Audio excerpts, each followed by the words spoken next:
So guys ఇక్కడ మనము alternative IT jobs అంటే ఐటీ ఉద్యోగం కాకుండా వేరే ఉద్యోగాలు ఏం చేయొచ్చు. రీసెంట్గా ఏంటి అంటే దీని గురించి నేను ఒక వీడియో చూసాను. నా పర్సెప్షన్ నేను షేర్ చేయడానికి ఈ వీడియో చేస్తున్నాను. సో దాంట్లో ఏం చెప్పారంటే ఆల్టర్నేటివ్ ఐటీ జాబ్స్ అని చెప్పి US IT recruiting, customer support BPO, and data entry, administrator work, and freelancing work, digital marketing, business development executive, sales, civil engineering, రకరకాలుగా ఇవన్నీ alternative of IT. IT job కాదు ఏదైనా కానీ ఆల్టర్నేటివ్ ఆఫ్ ఐటీ ఎలా అవుతుంది అనేది నా పాయింట్. అండ్ ఇక్కడ మనం అర్థం చేసుకోవాల్సిన విషయం ఏంటి అంటే స్కిల్ బేస్డ్ మనం ఎలా డివైడ్ చేద్దామంటే స్కిల్ బేస్డా లేదంటే నాన్ స్కిల్ బేస్డా, అంటే స్కిల్ బేస్డా కాదా, సింపుల్ థింగ్. ఎందుకంటే ఇక్కడ చాలా మంది ఆల్టర్నేటివ్ ఆఫ్ ఐటీ జాబ్స్ అని చెప్పి యూఎస్ ఐటీ రిక్రూటింగ్ అన్నారు. ఎగ్జాంపుల్ యూఎస్ ఐటీ రిక్రూటింగ్ తీసుకుంటే ప్యాకేజ్ ఎంతవరకు ఉంది యూఎస్ ఐటీ రిక్రూటింగ్కి? ఇది ఆల్టర్నేట్ ఎలా అవుతుంది? మేబీ అంటే దీంట్లో కోడింగ్ ఉండదు. ఇక్కడ మనం అర్థం చేసుకోవాల్సిన విషయం ఏంటి అంటే ఆల్టర్నేట్ ఆఫ్ ఐటీ జాబ్ అంటే మనము మన చేతిలో విద్య లేనట్టే. ఇప్పుడున్న సిచ్యువేషన్లో ప్రైవేట్ జాబ్ ఏదైనా కానీ సెక్యూరిటీ ఉందంటారా చెప్పండి? No security. And private job ఏదైనా అది సాఫ్ట్వేర్ ఏమైనా అతీతం కాదు, దానికి సాఫ్ట్వేర్ కూడా ఇంక్లూడ్ చేసి చెప్తా ఉన్నాను. No security, no future. But ఇక్కడ ఒక్క విషయం ఏంటి అంటే ఒక స్కిల్ అనేది మనకు వచ్చిందంటే, ఒక విద్య అనేది మనకు వచ్చిందంటే ఆ స్కిల్స్ నేర్చుకోగలదు. అంటే ఇప్పుడు చూసుకుంటే యూఎస్ ఐటీ రిక్రూటింగ్ ఉంది. ఐటీ రిక్రూటింగ్ అనేది అంత స్కిల్ బేస్డ్ జాబ్ కాదు. అది యూఎస్ ఐటీ రిక్రూటింగ్ చూసుకున్నా, బీపీఓ చూసుకున్నా, తర్వాత డేటా ఎంట్రీ చూసుకున్నా, బిజినెస్ డెవలప్మెంట్ ఎగ్జిక్యూటివ్ చూసుకున్నా, sales, business development executive, yes అది బాగుంటుంది.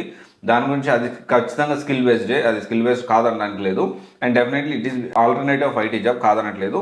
అండ్ సేల్స్ విషయం చూసుకున్నా మనం ఎప్పుడూ కూడా సాఫ్ట్వేర్కి ఆల్టర్నేటివ్ ఏంది అని ఎతకడం కాకుండా స్కిల్ బేస్డ్, సాఫ్ట్వేర్ కాకపోయినా స్కిల్ బేస్డ్ జాబ్స్ ఏంటి మనం ఎతకాల్సింది ఏంటి, స్కిల్ బేస్డ్ జాబ్స్ ఏంటి, అలాంటి టెక్నాలజీస్ ఏమేమి ఉన్నాయి, సెక్టార్స్లో జాబ్స్ ఏమేమి ఉన్నాయి, మన కోర్కి రిలేటెడ్ జాబ్స్ ఏమేమి ఉన్నాయి.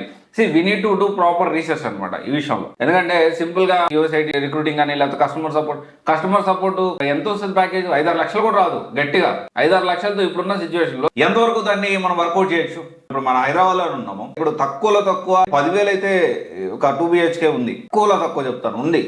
చాలా మంది అనుకోవచ్చు 10,000 కూడా 2 BHK ఉందా హైదరాబాద్ లో? ఉంది. కొంచెం ఊరికి దూరంగా వెళ్తే చిన్న చిన్న ఏరియాస్ లో 10,000 కూడా మనకేంటంటే దొరుకుతుంది. సో అంటే ఒక 50,000 వస్తే మనం బేసిక్ చాలా బేసిక్ గా మనం బతకాల్సి ఉంటుంది. అంటే ఇక్కడ ప్రతి ఒక్కటి మనం అడ్జస్ట్ అయ్యి బతికితే ఉంటుంది. అది ఇప్పుడు ఒక హైదరాబాద్ లో ఒక 50,000 వస్తే డీసెంట్ లైఫ్ స్టైలే లీడ్ చేయొచ్చు, కాదనట్లేదు. కానీ ఫ్యూచర్ ఏంటి, నెక్స్ట్ ఏంటి, ఇది మనం ఆలోచించాలి. అందుకనే మీరు చేసే ఉద్యోగానికి ఫ్యూచర్ ఉందా లేదా అనేది ఖచ్చితంగా మీరు తెలుసుకోవాలి. స్టూడెంట్స్ కూడా ఎవరైతే ఒకవేళ ఇక్కడ దాకా చూస్తుంటే మీరు ఏ జాబ్ చేస్తున్నారు, దానికి సంబంధించిన ఫ్యూచర్ ఉందా లేదా అని మీరు కమెంట్ చేయండి. మీరు ఏ జాబ్ చేస్తున్నారు, ఎన్ని ఇయర్స్, ప్యాకేజ్ అంతా దానికి సంబంధించి చేస్తే దాన్ని మళ్ళీ నేను షార్ట్గా రీసెర్చ్ చేసి అప్డేట్ చేయడానికి ప్రయత్నం చేస్తాను. అండ్ డెఫినెట్లీ ప్రతి ఒక్క కమెంట్ మనం వ్యాలిడ్ కమెంట్ ప్రతి ఒక్కటి నా దగ్గరకు వస్తుంది. ఇన్వాలిడ్ అయితే రాదు నా దగ్గరికి. మంచి వ్యాలిడ్ కమెంట్ నిజంగా స్టూడెంట్ డౌట్ ఉంది, దానికి సంబంధించిన ఒక రీసెర్చ్ టీమ్ కూడా ఉన్నారు, ఎప్పటికప్పుడు దాని గురించి వర్కౌట్ చేస్తూ ఉంటారు. సో కమెంట్ చేయండి. అండ్ ఎప్పుడైనా కానీ మీరు ఆలోచించాల్సిన విషయం ఏంటి అంటే మీ ఉద్యోగానికి ఫ్యూచర్ ఏంది, మీరు స్కిల్ బేస్డ్ చేస్తున్నారా లేదా, ఈ రెండు చాలా ఇంపార్టెంట్. దాన్ని బట్టి మీరు ప్లాన్ చేసుకుంటే చాలా బెటర్గా ఉంటుంది. ఇది ఒకసారి ఆలోచించండి. Thank you. This is Raj signing off.